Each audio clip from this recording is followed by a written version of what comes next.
Hello everyone, welcome back to home tutor. आज की इस वीडियो में हम करने वाले हैं कक्षा 6 के संस्कृत विषय के एकादशः पाठः यानी कि 11वें पाठ का अध्ययन। पाठ का नाम है पृथिव्याम त्रीणि रत्नानि। पृथिव्याम यानी कि पृथ्वी पर, त्रीणि यानी कि 3, रत्नानि यानी कि रत्न हैं। पृथ्वी पर 3 रत्न हैं। तो चलिए इस पाठ का अध्ययन करते हैं और इसके अर्थ को समझते हैं। तो यहाँ पर एक कक्षा का दृश्य है। अध्यापक कहते हैं, छात्राः पश्यन्तु अद्य मम हस्ते स्फोरक पत्राणि सन्ति।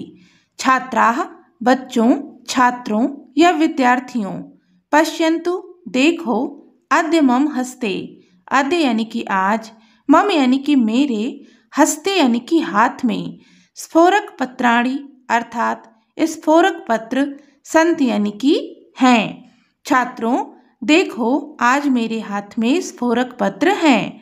स्फोरक पत्र का अर्थ होता है चार्ट। तो अध्यापक कहते हैं, विद्यार्थियों देखो, आज मेरे हाथ में स्फोरक पत्र हैं। एक विद्यार्थी कहता है, श्रीमान स्फोरक पत्रे, स्फोरक पत्र में या चार्ट में किम अस्ति क्या है। श्रीमान स्फोरक पत्र में क्या है। अध्यापक कहते हैं, छात्राः एतानि स्फोरक पत्राणि भित्तौ स्थापयन्तु तदंतरम स्वयं एव पश्यन्तु।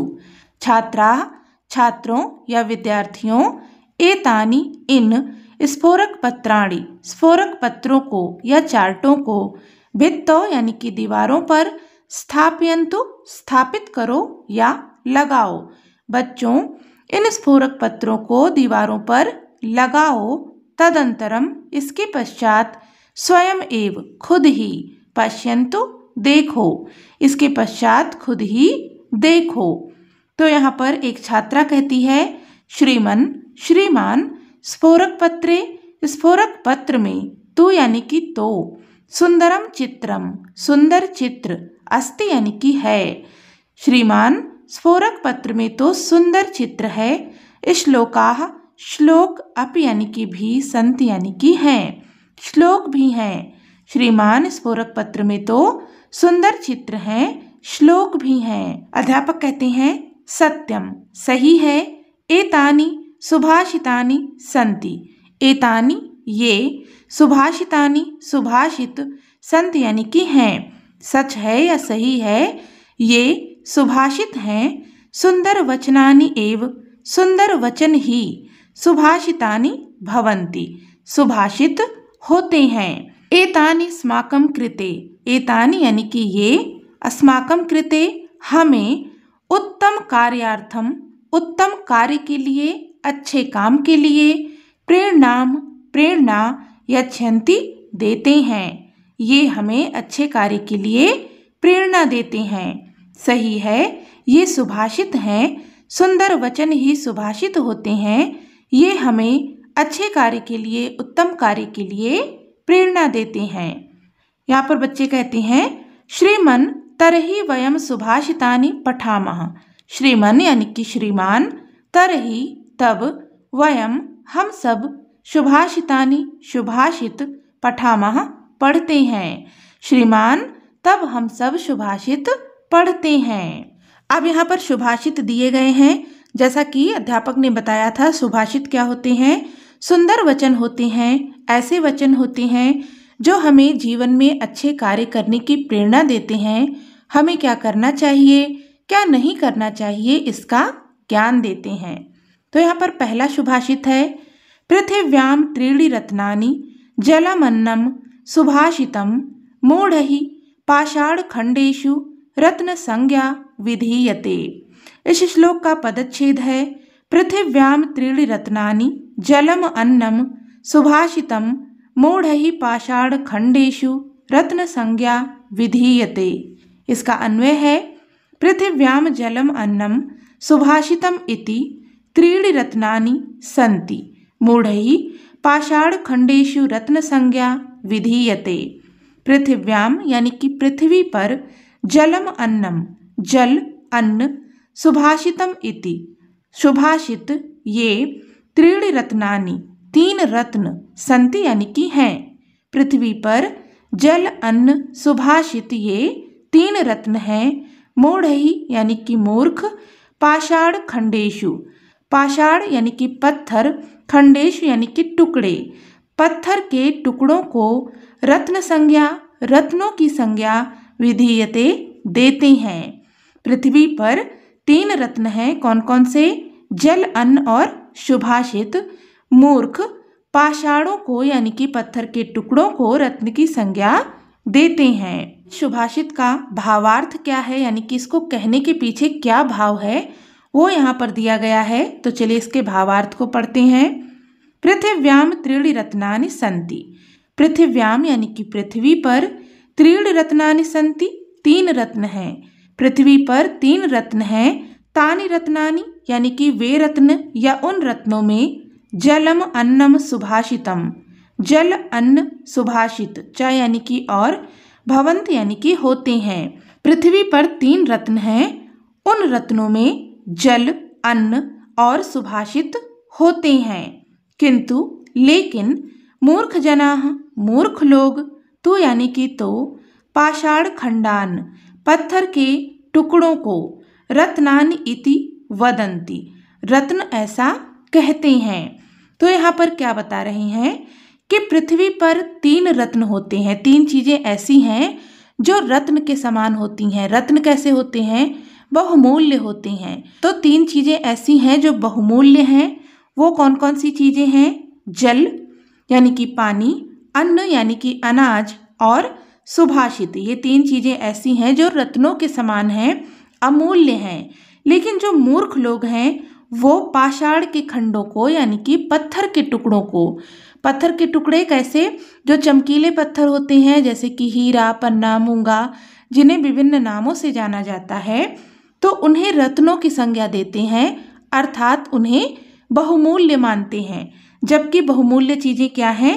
जल, जिसके बिना हम नहीं रह सकते, कोई भी जीवधारी जल के बिना नहीं रह सकता, अनाज के बिना नहीं रह सकता, सुभाषित, ये हमारे लिए बहुत अनमोल होते हैं।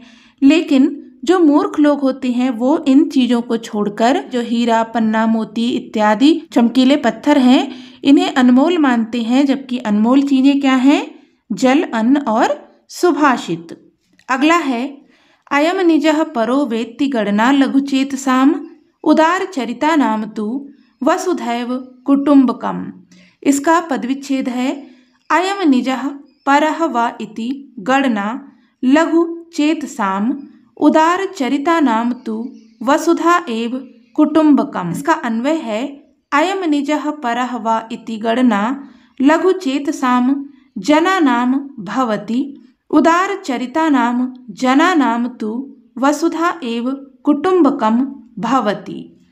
अयम निजः, अयम यानी कि यह, निजः यानी कि अपना है, परः व, परः यानी कि पराया, व यानी कि या, इति ऐसी, गणना गिनती, लघु चेतसाम, लघु यानी कि छोटे, चेतसाम यानी कि मन वाले, जनानाम भवति अर्थात लोग होते हैं। तो यहाँ पर कहने का अर्थ है कि जो लोग यह अपना है या पराया है इसकी गणना करते हैं वो कैसे होते हैं? छोटे मन वाले होते हैं। छोटे मन वाले लोग यह अपना है या पराया है इसकी गणना करते हैं। उदार चरिता नाम, उदार चरित्र वाले, जना नाम लोग, तो यानी कि तो, वसुधा यानी कि पृथ्वी, एव यानी कि ही, कुटुम्बकम यानी कि परिवार, भवती यानी कि होती है। जो उदार चरित्र वाले लोग हैं, उदार मन वाले लोग हैं, उनके लिए तो पूरी पृथ्वी ही परिवार होती है। यह अपना है या पराया है इसकी गणना छोटे मन वाले लोग करते हैं। उदार मन वाले, उदार चरित्र वाले लोग तो पूरी पृथ्वी को परिवार मानते हैं। इसका भावार्थ क्या है? चलिए इसे पढ़ते हैं। एषः स्वजनः अस्ति, एषः यानी कि यह, स्वजनः अस्ति अपना है, एषः च परः जनः अस्ति और यह पराया है। एतादृशं चिंतनम, एतादृशम इस प्रकार, चिंतनम चिंतन, तो यानी कि तो, संकुचित भाव युक्ता नाम, संकुचित भाव से युक्त, जना नाम लोगों में भवति होता है। यह अपना है और यह पराया है, ऐसा चिंतन, ऐसी सोच तो संकुचित भाव वाले लोगों की होती है। एषाम उदार स्वभावः, एषाम यानी कि जिनका, उदार स्वभावः, उदार स्वभाव, अस्ति यानी कि है, तेषाम कृते उनके लिए, तो यानी कि तो, संपूर्णा पृथ्वी, संपूर्ण पृथ्वी, एव यानी कि ही, परिवारः भवति, परिवार होती है। यह अपना है और यह पराया है, ऐसी सोच तो संकुचित भाव वाले लोगों की होती है। जिनका उदार स्वभाव होता है उनके लिए तो पूरी पृथ्वी ही परिवार होती है। हमें कभी भी छोटी सोच नहीं रखनी चाहिए, अपना पराया यह भाव नहीं रखना चाहिए, क्योंकि जो छोटी सोच वाले लोग होते हैं, संकुचित भाव वाले लोग होते हैं, वो अपना पराया करते हैं। लेकिन जो उदार चरित्र वाले होते हैं वो सभी को अपना मानते हैं। तो हमें अपना मन कैसा रखना चाहिए? उदार रखना चाहिए, अपनी सोच को बड़ा रखना चाहिए, अपने पराये का भेदभाव नहीं करना चाहिए। चलिए आगे देखते हैं। उद्यमेन ही सिद्धयन्ति कार्याणि न मनोरथैः न हि सुप्तस्य सिंहस्य प्रविशन्ति मुखे मृगाः। इसका पदच्छेद है उद्यमेन ही सिद्धयन्ति कार्याणि न मनोरथैः न हि सुप्तस्य सिंहस्य प्रविशन्ति मुखे मृगाः। अन्वय है कार्याणि उद्यमेन ही सिद्धयन्ति मनोरथैः न सिद्धयन्ति, यथा मृगाः स्वयं सुप्तस्य सिंहस्य मुखे न प्रविशन्ति। कार्याणि यानी कि कार्य, उद्यमेन का अर्थ होता है परिश्रम, कार्य परिश्रम से ही, सिद्धयन्ति यानी कि सिद्ध होते हैं, कार्य परिश्रम से ही सिद्ध होते हैं। मनोरथैः न, मनोरथैः यानी कि इच्छा करने से, न यानी कि नहीं, सिद्धयन्ति यानी कि सिद्ध होते हैं। कार्य परिश्रम से ही सिद्ध होते हैं, इच्छा करने से सिद्ध नहीं होते हैं। यथा जैसे, मृगाः स्वयं, मृगाः यानी कि हिरण, स्वयं यानी कि खुद, सुप्तस्य सिंहस्य सोए हुए शेर के, मुखे मुख में, ना प्रविशन्ति प्रवेश नहीं करते हैं। परिश्रम से ही कार्य सिद्ध होते हैं, यानी कि परिश्रम करने से ही कार्य पूरे होते हैं, ना कि इच्छा करने से पूरे होते हैं। जैसे सोए हुए शेर के मुंह में हिरण खुद प्रवेश नहीं करते। अब इसका भावार्थ क्या है, इसे कहने के पीछे क्या भाव है वो देखते हैं। वयम यानि कार्याणि कुर्मः, वयम यानी कि हमें, यानी जो, कार्याणि कुर्मः कार्य करने हैं, तानि वे, केवलम केवल, इक्षया इच्छा से, ना सिद्धयन्ति नहीं सिद्ध होते हैं, पूरे नहीं होते हैं।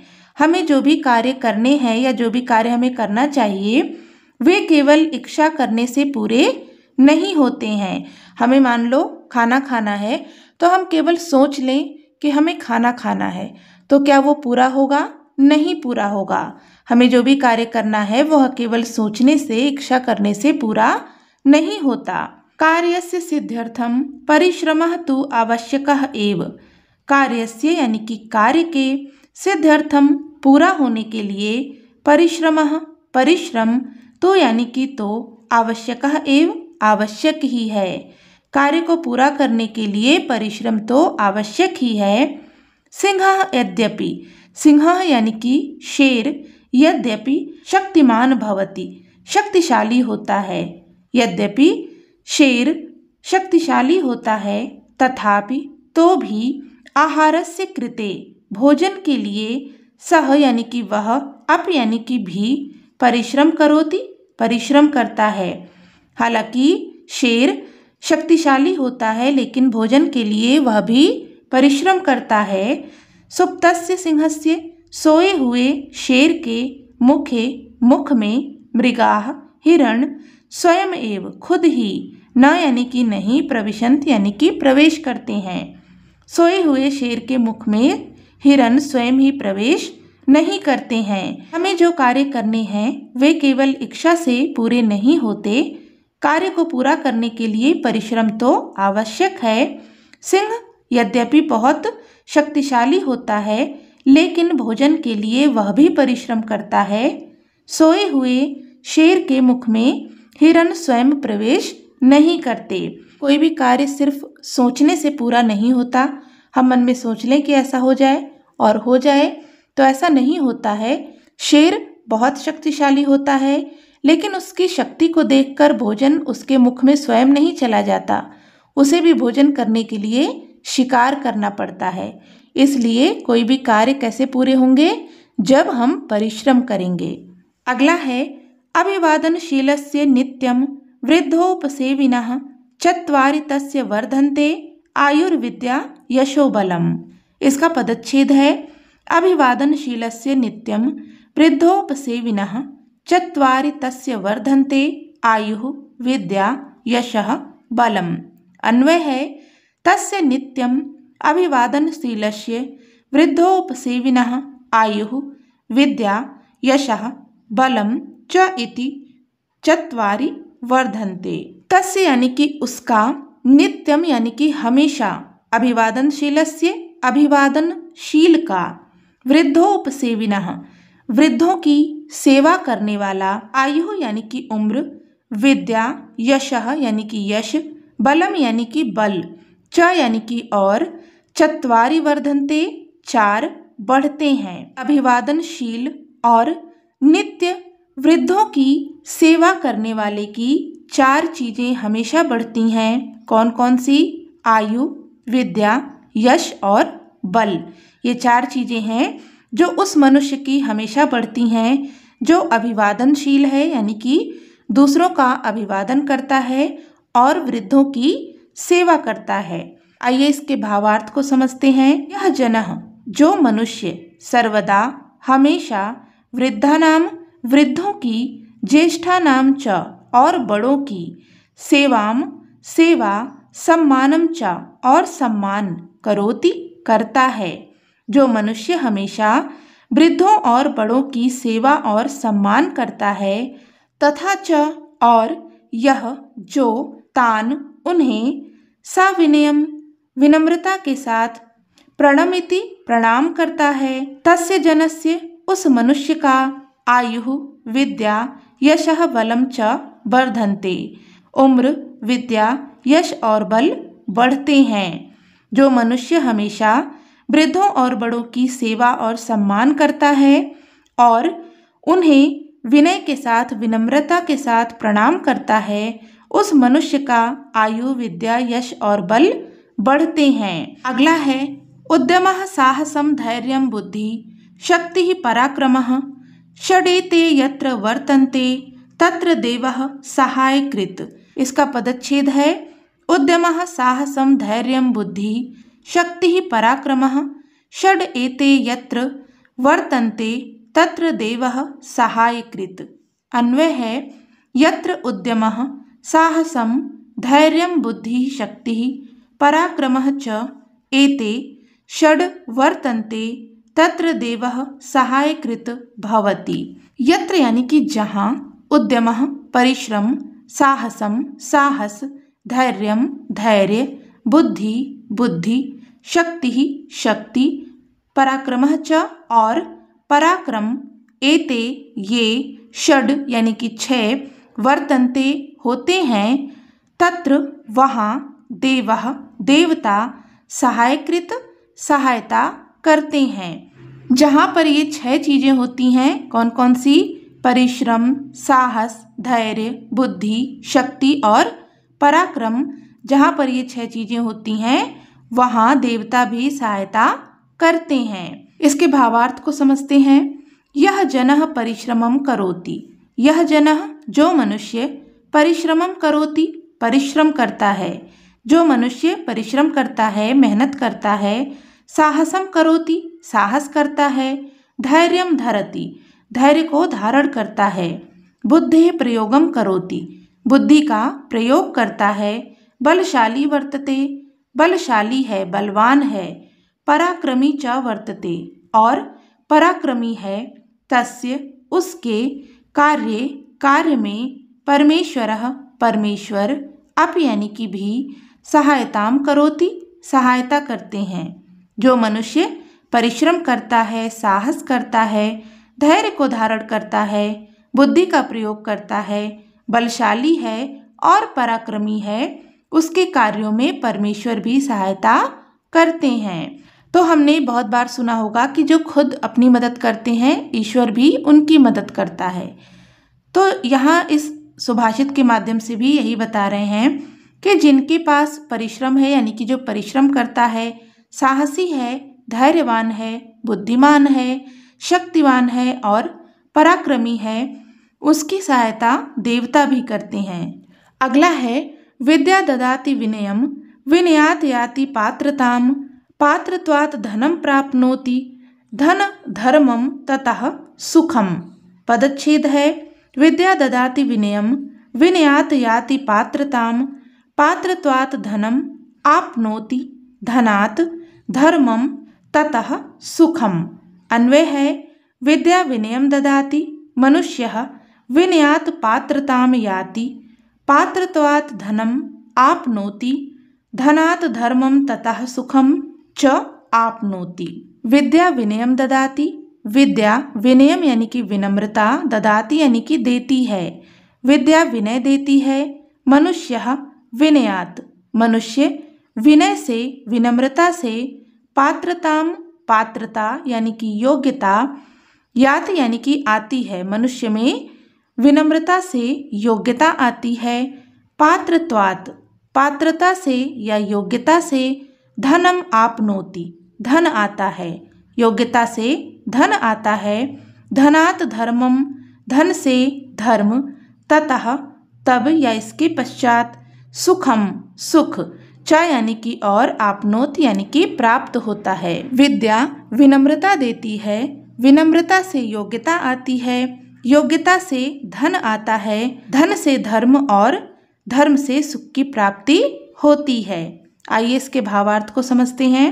विद्या विनयम ददाति, विद्या विनम्रता देती है, विनय कारणेन विनम्रता के कारण, जनः मनुष्य योग्यताम प्राप्नोति योग्यता प्राप्त करता है, योग्यः जनः योग्य मनुष्य, सरलतया धनम अर्जयति सरलता से धन अर्जित करता है, धनेन धर्मम आचरति धन से धर्म का आचरण करता है, धर्मस्य आचरणेन धर्म के आचरण से, जनः मनुष्य सुखम प्राप्नोति सुख को प्राप्त करता है, अतः विद्या अवश्यम एव सुखम ददाति इसलिए विद्या अवश्य ही सुखम ददाति सुख देती है। विद्या विनय को देती है, यानी कि मनुष्य के अंदर विद्या से विनम्रता आती है, विनम्रता के कारण मनुष्य में योग्यता आती है, वह योग्य होता है और योग्य मनुष्य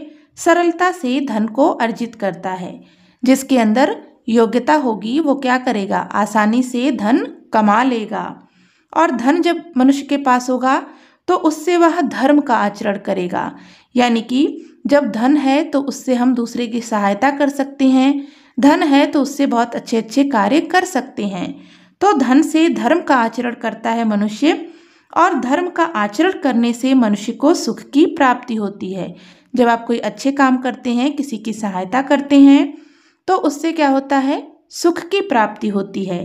तो इसलिए विद्या अवश्य ही सुख का कारण है, विद्या अवश्य ही सुख को देती है, क्योंकि अगर विद्या नहीं होती तो विनम्रता नहीं आती, विनम्रता नहीं आती तो मनुष्य पात्र नहीं बनता, योग्य नहीं बनता, योग्यता नहीं आती तो उसे धन नहीं मिलता, धन नहीं होता तो वह धर्म का आचरण नहीं करता, धर्म का आचरण नहीं करता तो उसे सुख की प्राप्ति नहीं होती। तो ये सारी चीज़ें किसकी वजह से मिल रही हैं, विद्या की वजह से। इसलिए विद्या ही सुख का कारण है, विद्या ही सुख को देने वाली है। अगला है अपि स्वर्गमयी लंका ना मे लक्ष्मण रोचते जननी जन्म भूमिश्च स्वर्गादपि गरीयसी। इसका पदच्छेद है अपि स्वर्गमयी लंका ना मे लक्ष्मण रोचते जननी जन्म भूमि च स्वर्गादपि गरीयसी। अन्वय है हे लक्ष्मण, स्वर्गमयी अपि लंका में यानी कि मह्यम न रोचते यतो ही जननी जन्मभूमि च स्वर्गात् अपि गरीयसी भवति। हे लक्ष्मण, स्वर्णमयी अर्थात सोने से बनी हुई, सोने से जड़ित, अप यानी कि भी, लंका में यानी कि मुझे, ना रोचते अच्छी नहीं लगती है। राम लक्ष्मण से कहते हैं, हे लक्ष्मण, सोने से बनी हुई लंका भी मुझे अच्छी नहीं लगती है। यतो ही क्योंकि जननी यानी कि माँ, जन्मभूमि जन्मभूमि, च यानी कि और, स्वर्गात यानी कि स्वर्ग से, अप यानी कि भी, गरीयसी अर्थात महान है। तो राम जी कहते हैं लक्ष्मण से, हे लक्ष्मण, सोने से बनी हुई लंका भी मुझे अच्छी नहीं लगती है। जननी और जन्मभूमि स्वर्ग से भी महान है। आइए इसके भावार्थ को समझते हैं। श्री रामः लक्ष्मणं कथयति यत् हे लक्ष्मणः, यद्यपि लंका स्वर्णमयी अस्ति तथापि लंकायां निवासः न मह्यं रोचते। श्री रामः लक्ष्मणं कथयति, श्री राम लक्ष्मण से कहते हैं, यत् कि, हे लक्ष्मण, यद्यपि लंका स्वर्णमयी अस्ति, यद्यपि लंका सोने से बनी है, तथापि फिर भी, लंकायाम लंका में, निवासः रहना, न मह्यं रोचते मुझे अच्छा नहीं लगता। यद्यपि लंका सोने से बनी है, फिर भी लंका में रहना मुझे अच्छा नहीं लगता। यतः क्योंकि, जननी जन्मभूमि, माँ और जन्मभूमि, च यानी कि और, द्वयम स्वर्गात दोनों स्वर्ग से, अप यानी कि भी, श्रेष्ठम यानी कि श्रेष्ठ, अस्ति यानी कि है, दोनों स्वर्ग से भी श्रेष्ठ है। अतः इसलिए, मातृभूमौ निवासः, मातृभूमि पर निवास करना, उचितः उचित है। श्री राम लक्ष्मण से कहते हैं कि हे लक्ष्मण, यद्यपि लंका सोने से बनी है, लेकिन लंका में रहना मुझे अच्छा नहीं लगता, क्योंकि माँ और जन्मभूमि दोनों स्वर्ग से भी श्रेष्ठ हैं। इसलिए मातृभूमि पर रहना ही उचित है, सही है। अगला है, पुस्तकस्था तु या विद्या पर हस्तगतम धनम, कार्यकाले समुत्पन्ने ना सा विद्या ना तत् धनम। इसका पदच्छेद है, पुस्तकस्था तु या विद्या पर हस्तगतम धनम, कार्यकाले समुत्पन्ने ना सा विद्या ना तत् धनम। अन्वय है, पुस्तकस्था तु या विद्या अस्ति पर हस्तगतम च यद धनम अस्ति तद उभयम अपि कार्यकाले समुत्पन्ने सति न सा विद्या न च तद धनम स्वयस्य उपयोगाय भवति। पुस्तकस्था अर्थात पुस्तक में स्थित, तो यानी कि तो, या यानी कि जो, विद्या अस्ति विद्या है, पुस्तक में स्थित जो विद्या है, पर हस्तगतम, पर यानी कि दूसरे के, हस्त यानी कि हाथों में, गतम यानी कि गई हुई, च यद और जो, धनम अस्ति धन है, दूसरों के हाथों में गया हुआ जो धन है, तद उभयम अपि वह दोनों ही, कार्यकाले समुत्पन्ने अर्थात कार्य के समय उत्पन्न होने पर, न सा विद्या न वह विद्या, न च तद धनम न ही वह धन, स्वयस्य यानी कि अपने, उपयोगाय भवति उपयोग के लिए होती है। जो विद्या पुस्तकों में पड़ी है और जो धन दूसरों के हाथों में पड़ा है, वह समय उत्पन्न होने पर वह विद्या और वह धन दोनों ही अपने उपयोग के लिए नहीं होते हैं। आइए इसके भावार्थ को समझते हैं। कस्यचित् समीपे अनेकानि पुस्तकानि सन्ति। कस्यचित् किसी के, समीपे पास में, अनेकानि बहुत सारे, अनेक, पुस्तकानि पुस्तकें, संत यानी कि हैं।